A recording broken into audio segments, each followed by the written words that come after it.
Baik, terima kasih atas kesempatannya Mas Imam. Izin Ibu Kepala Usaha. Baik, terima kasih atas kesempatan yang telah diberikan kepada saya. Materi yang saya akan berikan saat ini yaitu tentang kenaikan pangkat. Baik, sebelumnya saya akan memperkenalkan diri. Nama saya Ana Triana. Saya adalah analis SDM aparatur. Selain sebagai analis SDM aparatur, saya adalah juga sebagai ketua tim kerja layanan kepegawaian dan penghargaan.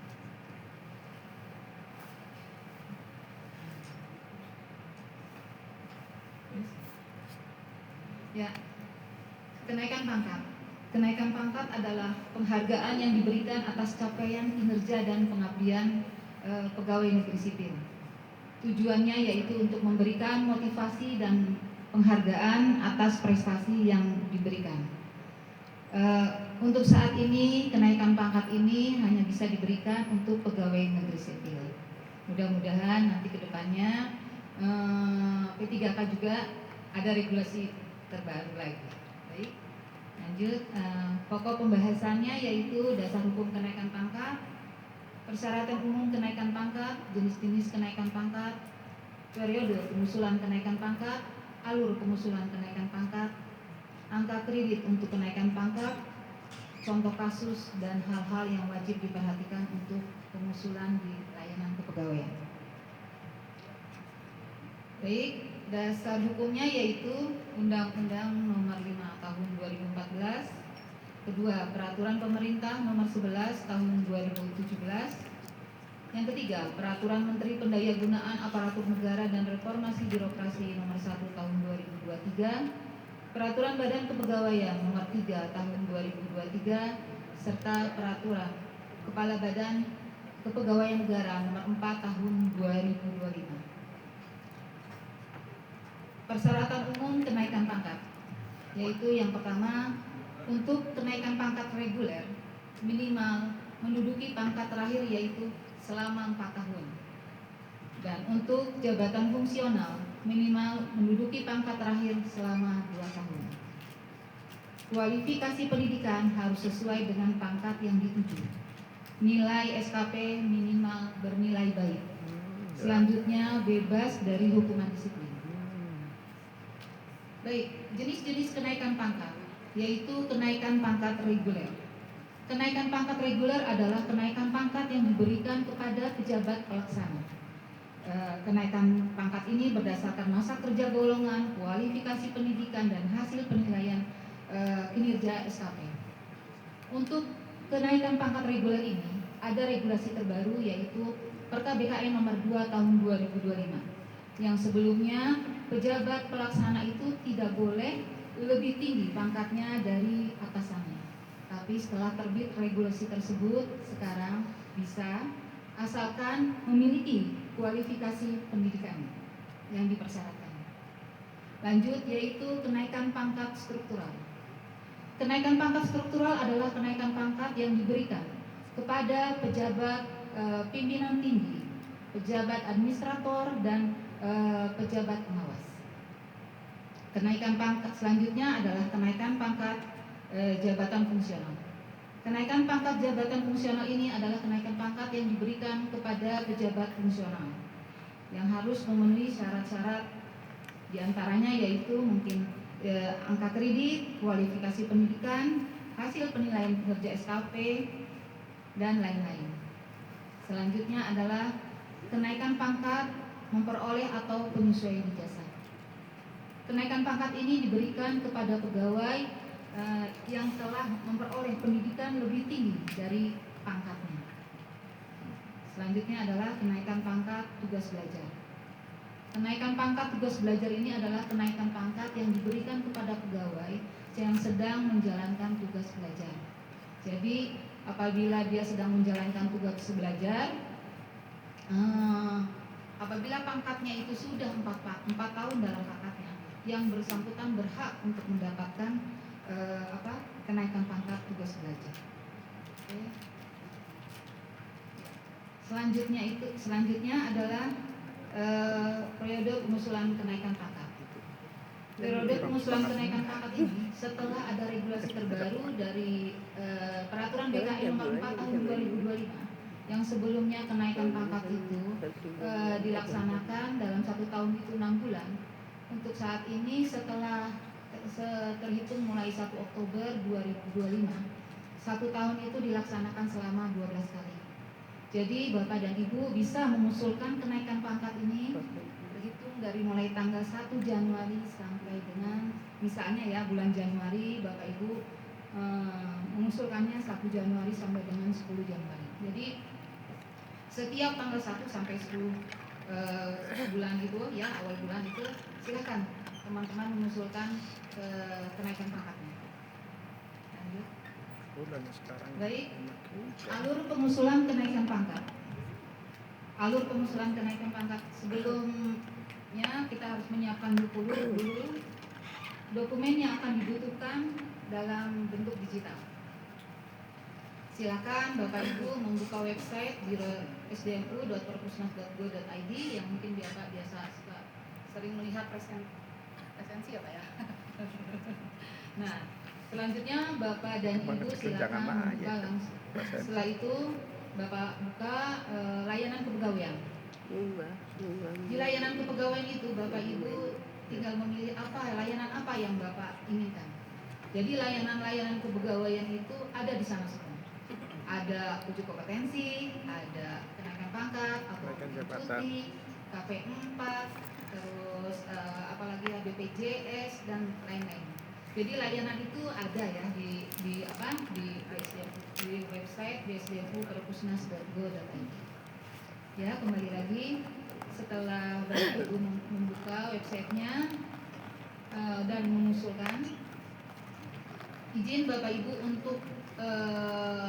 untuk mengusulkan itu harus ada pengantar dari atasan langsung. Jadi Bapak Ibu silakan sebelumnya melalui Sri Kandi mengusulkannya dengan ditandatangani atasan langsung melalui Sri Kandi, sehingga nanti setelah kami terima, nanti PIC kenaikan pangkat akan mendapat rekomendasi dari atasan kami. Selanjutnya yaitu setelah Bapak dan Ibu mengusulkan kenaikan pangkat, pastikan pula bahwa Bapak dan Ibu sudah mendapat tanda terimanya. Karena banyak kasus teman-teman itu tidak menyelesaikan sampai selesai dan tidak dapat tanda terima. Suatu saat datang kepada kami bahwa kami ini sudah naik pangkat dan sudah mengusulkan, tetapi setelah kami diriwayatnya itu tidak ada. Jadi sekali lagi tanda terima itu harus Bapak ada buktinya gitu ya. Jadi kami bisa langsung memproses. Selanjutnya PIC kenaikan pangkat akan melakukan verifikasi dokumen dan data CSN. Jadi data-data Bapak akan disinkronisasikan dengan data-data yang ada di CSN. Karena kalau data-datanya berbeda, itu nanti otomatis Bapak akan usul kenaikan pangkat akan ditolak. Selanjutnya yaitu PIC kenaikan pangkat akan mengusulkan kenaikan pangkat pada aplikasi CSN. Setelah usul Bapak Ibu diusulkan ke aplikasi CSN, lanjut PIC kenaikan pangkat BKN akan mengeluarkan pertek setelah proses verifikasi. Proses verifikasi ini BKN biasanya akan memeriksa semua memverifikasi. Yang paling sering terjadi penolakan sementara dari BKN itu mungkin ya PAK ini kadang-kadang teman-teman kurang paham juga mungkin PAK yang konvensional, integrasi ya. Jadi harus ada riwayatnya. Kalau tidak ada riwayatnya, BKN pasti akan menolak, tapi untuk sementara. Jadi kita nanti langsung PIC dari BKN dan PIC dari Perpusnas akan berkonsultasi dan memperbaiki. Itu dapat dilakukan selama 3 kali. Apabila 3 kali tidak masih salah terus atau terjadi kesalahan, maka usul kenaikan Bapak dan Ibu akan ditolak oleh BKN dan bisa diusulkan kembali pada kenaikan pangkat. Baik, selanjutnya apabila proses kenaikan pangkat Bapak dan Ibu disetujui dan keluar pertek, nanti akan kembali lagi ke PIC kami di kenaikan pangkat, yaitu kami akan memproses kenaikan pangkatnya. Dan selanjutnya PNS dapat mendownload SK kenaikan pangkat pada MyASN.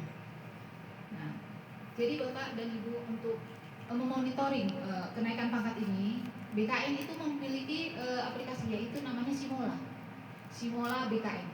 Jadi apabila Bapak Ibu sedang mengusulkan terkait layanan kepegawaian, ya, yang itu Bapak Ibu bisa mengecek di aplikasi Simola BKN. Nanti Bapak Ibu tinggal memasukkan NIP dan sedang mengajukan apa, nanti Bapak dan Ibu akan mendapat informasi dari email Bapak Ibu. Baik, lanjut. Berikut tampilan layar yang terkait layanan kepegawaian. Di sana Bapak Ibu bisa lihat layanannya. Terus itu di sana ada juga kenaikan pangkat apa yang Bapak ingin tuju, apa yang ingin Bapak usulkan. Baik, lanjut.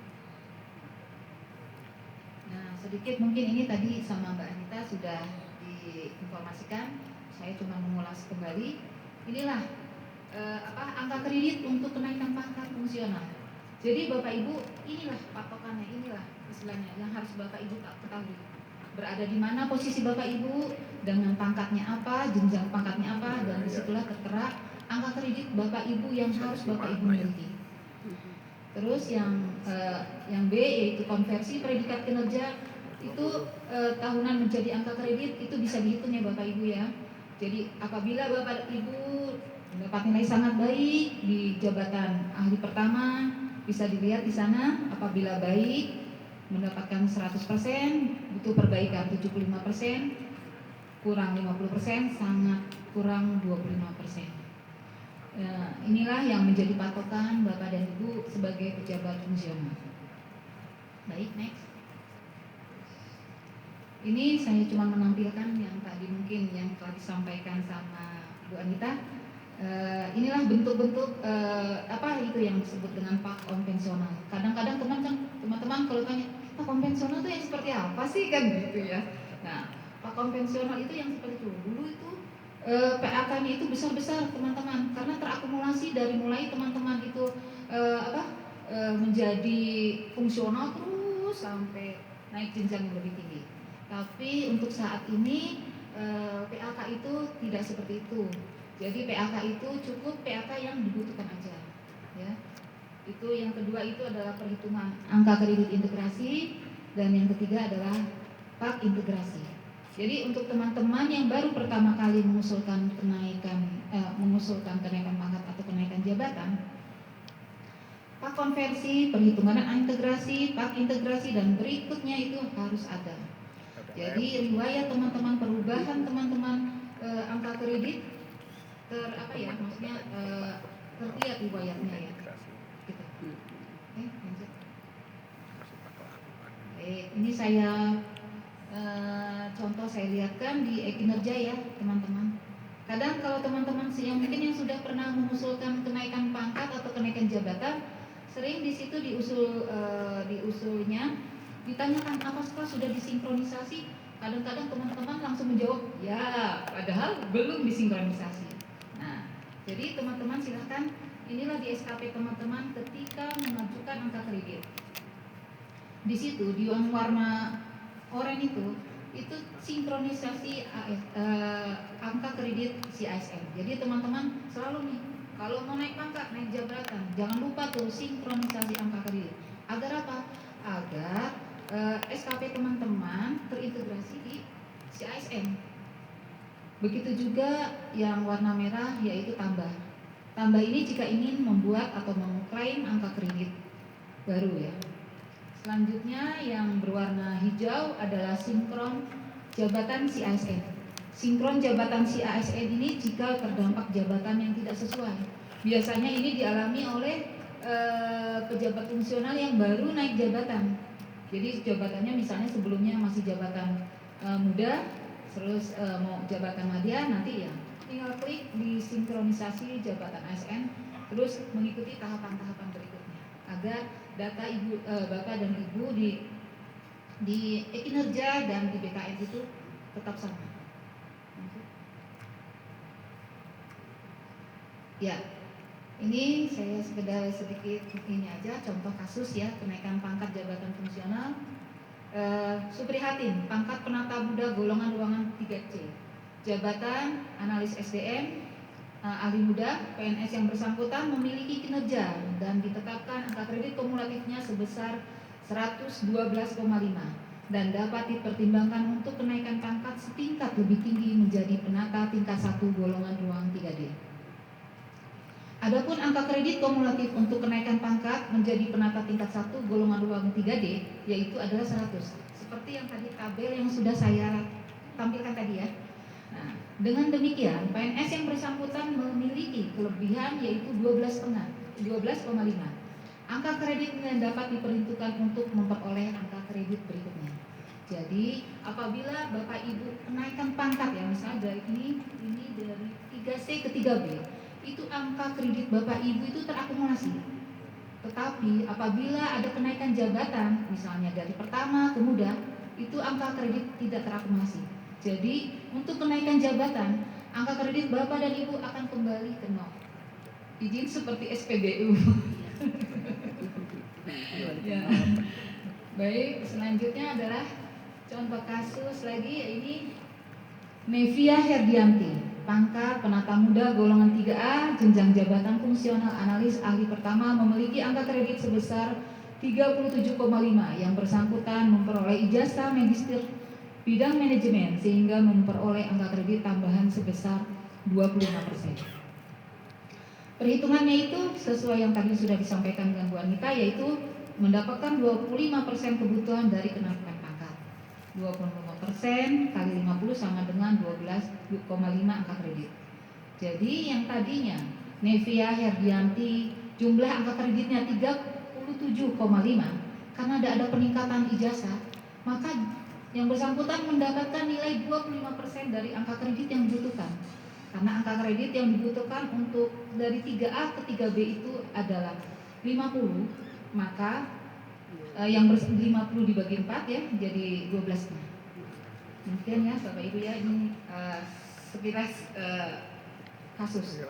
Kalau Bapak Ibu mungkin ingin lebih tahu lagi kasus-kasus yang lainnya, silakan Bapak Ibu bisa membuka Perka BKN nomor 3 tahun 2023. Di sana banyak terdapat contoh-contoh kasus. Jadi misalnya Bapak, saya sedang ini bagaimana nih gitu ya penghitungan angka kreditnya. Silakan Bapak Ibu bisa melihat dari contoh-contoh kasus di situ. Baik, lanjut. Ini sekilas contoh PAK yang salah ya. Ini kadang base system ini suka seperti ini nih. Makanya teman-teman tuh harus memperhatikan benar-benar. Ya, makanya BKN itu mungkin sampai saat ini selalu lagi sedang memperbaharui terus ya aplikasinya di sana. Terkadang base system ini munculnya seperti ini. Nah, untuk ada kesalahan seperti ini, silakan teman-teman bisa menghubungi tim kami dari kepegawaian, mungkin sama Mbak Ida atau dari timnya Pak Anton sama Mas Wahyu. Oke, lanjut. Hal-hal yang wajib diperhatikan untuk pengusulan layanan kepegawaian. Yang pertama, memastikan angka kredit sudah mencukupi untuk kenaikan pangkat dan pastikan PAK itu sudah benar dan tidak ada kesalahan perhitungan karena sistem. Kedua adalah membuat PAK yang tercantum rekomendasi kenaikan pangkat. Karena ini sering terjadi by system. Jadi kalau Bapak Ibu mengusulkan kenaikan pangkat atau kenaikan jabatan ya, di akhir itu PAK-nya itu harus terdapat rekomendasi. Jadi kalau tidak ada rekomendasi, yaitu kembali tadi, silahkan Bapak Ibu menghubungi kami, nanti kami akan membantu ya, untuk akan ada munculnya rekomendasi di PAK Bapak dan Ibu.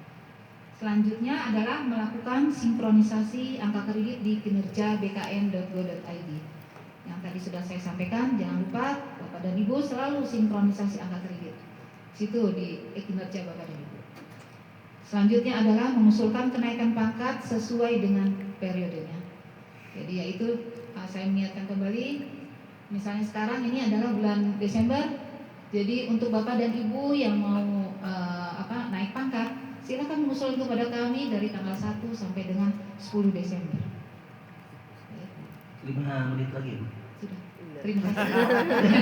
Tapi izin dulu, saya ada video sedikit. Siap. Ya.